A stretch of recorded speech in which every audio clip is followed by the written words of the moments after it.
Salam inspirasi untuk kita semua, saudara-saudara, teman-teman yang terkasih di dalam Tuhan. Terkadang kita merasa bahwa kita ini terlalu berdosa, terlalu jahat. Aku ini gak layak lah di hadapan Tuhan. Siapa sih aku ini? Pembuat onar, yang jatuh dalam seks bebas, yang jatuh dalam narkoba, miras, dan sebagainya. Aku gak layak lah datang kepada Tuhan. Apalagi aku ini mantan nabi. Sulit mungkin Tuhan mengampuni saya, karena sudah terlalu banyak dosa yang sudah saya perbuat. Nah, terkadang pikiran-pikiran ini meracuni kita, dan bahkan kita tidak sedikit terintimidasi ketika kita datang kepada Tuhan. Waduh, nggak layak ini datang kepada Tuhan. Kita mau ibadah saja pun kadang malu. Karena apa? Karena kita merasa bahwa aku ini orang yang paling berdosa, orang yang paling bejat, orang yang paling hina. Keadaan seperti ini, teman-teman, apabila kita terus-teruskan, maka kita tidak akan mengalami pertumbuhan rohani. Kalau kita sadar bahwa kita berdosa, kalau kita sadar bahwa kita ini pendosa kelas ulung, kita harusnya datang kepada Tuhan. Dan ketika kita datang kepada Tuhan, saya yakin dan percaya Tuhan terima kita. Karena Dia adalah Allah yang setia dan adil. Dan kita buka yuk di dalam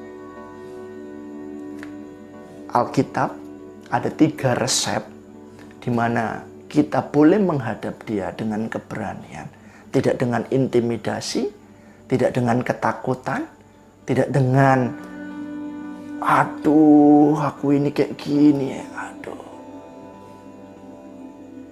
Sulitlah Mas Jok. Sulit bagi saya ini untuk berubah. No. Tunggu dulu ya. Kita buka Alkitab kita. Dan inilah yang akan menguatkan kita semua. Ada 3 hal yang kita pelajari, bahwa kita akan datang kepada Dia dengan penuh keberanian.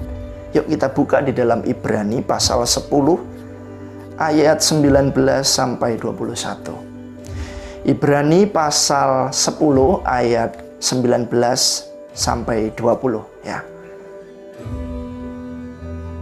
Alkitab berkata demikian, jadi saudara-saudara, oleh darah Yesus kita sekarang penuh keberanian dapat masuk ke dalam tempat kudus.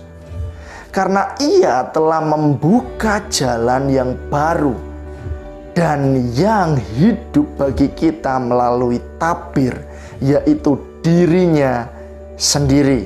21. Dan kita mempunyai seorang imam besar sebagai kepala rumah Allah. Teman-teman yang terkasih dalam Tuhan, kita aminkan kebenaran firman ini. Ada 3 dasar dalam kita menghadap Tuhan. Yang pertama, itu karena darah Yesus. Loh, kenapa harus darah Yesus? Yes, karena darah Yesuslah yang menyucikan hidup kita, yang menebus dosa-dosa kita, sehingga kita penuh keberanian dapat masuk ke tempat kudusnya. Tanpa darah, tanpa percikan darah, kita nggak bisa, saudara. Kita nggak bisa, teman-teman. Tanpa darah Yesus tidak ada pengampunan dosa. Coba perhatikan baik-baik bahwa tidak ada satu manusia pun yang tidak berdosa kecuali Yesus. Dan hanya Yesus saja yang sanggup membayar dosa-dosa kita. Sehingga kita penuh keberanian masuk ke tempat kudus. Nah, di zaman PL, seorang ketika menghadap kepada Allah, dia harus membawa korban. Dia harus memercikkan darah. untuk pengampunan dosa. Sehingga ia boleh memperoleh pengampunan dan boleh menghadap kepada Tuhan. Tetapi sekali lagi saya mau katakan, Yesus berkorban itu sekali untuk selamanya. Dan darahnya itulah yang tercurah di atas kayu salib itu untuk saudara dan saya. Orang berdosa, si pendosa kelas kakap ini. Oleh sebab itu kita boleh masuk atau boleh menghadap Tuhan dengan penuh keberanian. Nah, dasar yang kedua, karena Yesus membukakan jalan yang baru. Melalui dirinya, dia adalah seorang pendamai bagi kita dan Allah. Jadi ketika manusia jatuh di dalam dosa, seharusnya manusia ini layaknya menerima murka dari Allah. Tetapi apa yang terjadi? Yesus membuka jalan yang baru. Nah, jalan yang baru itu artinya gini. Yesus itu datang sebagai pendamai antara kita dengan Allah.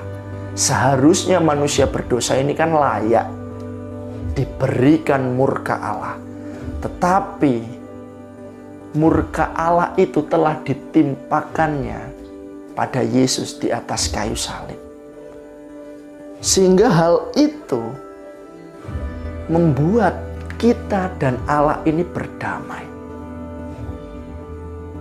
Dan kalau kita melihat sekali lagi di dalam korban perjanjian lama itu harus ada percikan darah.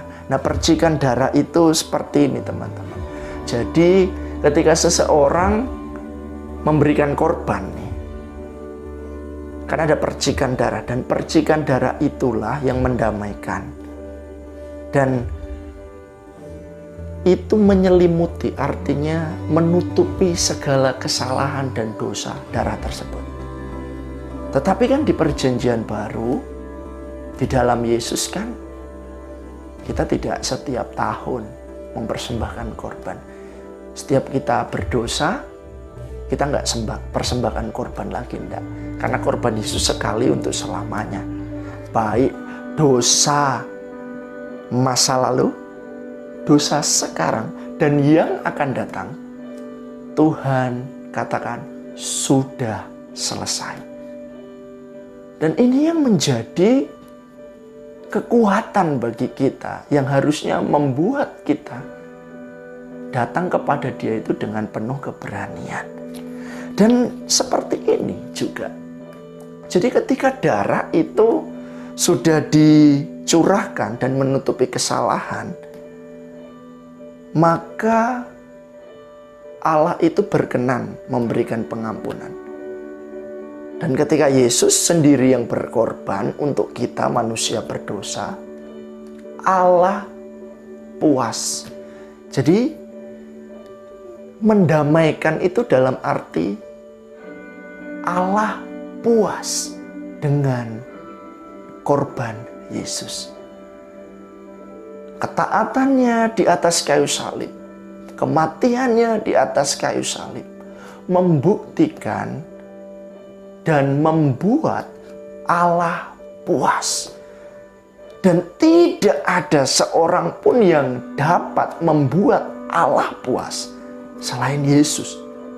Kenapa?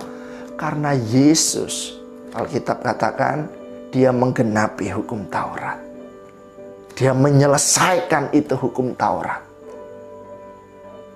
Jadi Yesus yang membuat Allah puas. Nah, kalau Allah sudah puas, manusia dapat memuaskan Dia tidak? Oh, dengan kebaikan. Oh, dengan kebenaran. Dengan bersedekah. Dengan memberikan persembahan banyak-banyak nih ke gereja. Bisa nggak Allah puas seperti itu? Oh, aku sudah baik, Mas Joko. Tiap hari itu loh aku pergi Pergi kemana? Nyumbang di panti asuhan. Apakah dengan seperti itu Allah puas? Oh masuk, wah udah pelayanan nih. Khotbah tiap hari. Wah aku udah pelayanan nih. Setiap hari saya pergi ke menara doa. Apakah itu membuat Allah puas? Apa sih yang harus dilakukan orang percaya? Yang dilakukan orang percaya itu harusnya seperti ini. Apa yang dituntut Allah kepada manusia itu? Percaya pada Yesus. Dan puas atau merasa puas akan pengorbanan Yesus di atas kayu salib. Sehingga seperti ini. Kalau Tuhan sudah puas, kepuasan kita pun ada di dalam Yesus. Dan ketika kita percaya dan merasa puas akan korban Yesus, Allah puas. Dan jangan sampai kita kembali pada perhambaan dosa. Nah itulah yang diminta Allah. Jadi kalau Allah sudah puas, ya kita temukan kepuasan di mana? Di dalam Yesus. Nah inilah jalan yang baru yang Tuhan sediakan. Dan yang ketiga, itu karena Yesus adalah imam besar. Gini, imam besar itu di dalam perjanjian lama itu sebagai juru bicara Allah ya. Dia jadi jubirnya ini umat Allah dengan Allah. Tetapi Yesus sendiri itu dikatakan dia adalah imam besarnya kita. Bukan dari peraturan dari suku Lewi, tetapi Ibrani mengatakan dia adalah imam besar menurut peraturan Melkisedek. Tentu seperti ini, kalau dia imam besar, dia jubirnya kita, dia pendamainya kita tadi, maka Tuhan berkenan kepada kita. Kenapa Tuhan berkenan kepada kita? Perhatikan, imam zaman dulu, dia manusia berdosa enggak? Dia manusia berdosa. Dia tetap melakukan kesalahan-kesalahan. Tapi dia bawa dosa orang kepada Tuhan. Intinya memintakan pengampunan kepada Tuhan. Sementara dia sendiri berdosa. Tetapi Yesus, pribadi yang tidak pernah berdosa dan tidak bisa berbuat dosa, dialah yang membawa dirinya sendiri sebagai korban untuk istilahnya memintakan pengampunan kepada Tuhan. Wow, kalau seperti ini, lantas bagaimana dengan kita? Pasti Tuhan ampuni. Karena Yesus imam besarnya. Seandainya imam besarnya yang lain diampuni, ya diampuni korban terus tiap hari. Dosa korban lagi, dosa korban lagi. Tetapi karena Yesus, dia korbannya sekali lagi, sekali untuk selamanya. Jadi nggak ada alasan sebenarnya untuk kita terintimidasi dengan dosa kita. Ya kalau kita berbuat dosa, yes. Tetapi perhatikan, orang benar sekalipun ia jatuh dalam dosa, ia akan bangkit kembali. Ada lagu mengatakan, jalan hidup orang benar diterangi oleh cahaya firman Tuhan. Jalan hidup orang benar semakin terang hingga rembang tengah hari. Apabila dia jatuh, tidaklah dibiarkan sampai tergeletak, sebab tangan Tuhan jua yang menopangnya dan membawa dia kembali. Wow, itu luar biasa. Jadi kuncinya sekali lagi percaya pada Yesus. Bahwa korbannya itu cukup. Yesus itu cukup bagi kita. Sehingga kita penuh keberanian menghadap Tuhan. Kalau setan mengintimidasi, kalau iblis mengintimidasi dosa-dosa masa lalu kita, hei ingat, Yesus sudah berkorban untukku. Yesus berkorban untukmu. Kalau dia senantiasa membisikkan perkataan-perkataan negatif, hei katakan, Yesus sudah berkorban untukku. Yesus berkorban pula untukmu. Jadi korban Yesus sangat-sangat cukup bagi kita. sehingga kita boleh menghadap Dia. Dan perlu perhatikan bahwa ketika Yesus mati di atas kayu salib, tirai bait Allah ini terbelah menjadi dua. Jadi nggak ada pemisah lagi. Kita bebas menghadap Tuhan. Kita bebas berjumpa dengan Tuhan. Karena kita sudah ditebus, kita sudah didamaikan. Allah sudah puas melalui Yesus. Kita harus puas di dalam Yesus. Kita terima Dia. Kita puas dengan pengorbanan Yesus. Dan kita tidak kembali pada dosa masa lalu. Jatuh, it's okay, yes. Bisa jatuh, yes, betul. Tetapi tidak sampai tergeletak. Kita bangkit kembali. Karena tangan Tuhan yang menopang kita. Dan Dia adalah imam besar kita. Yang akan menuntun kita terus menerus. Sampai pada kesempurnaan seperti dengan Kristus. Tuhan Yesus memberkati. Sampai jumpa di lain waktu. Tetap semangat dan tetaplah hidup di dalam ketaatan. Amin.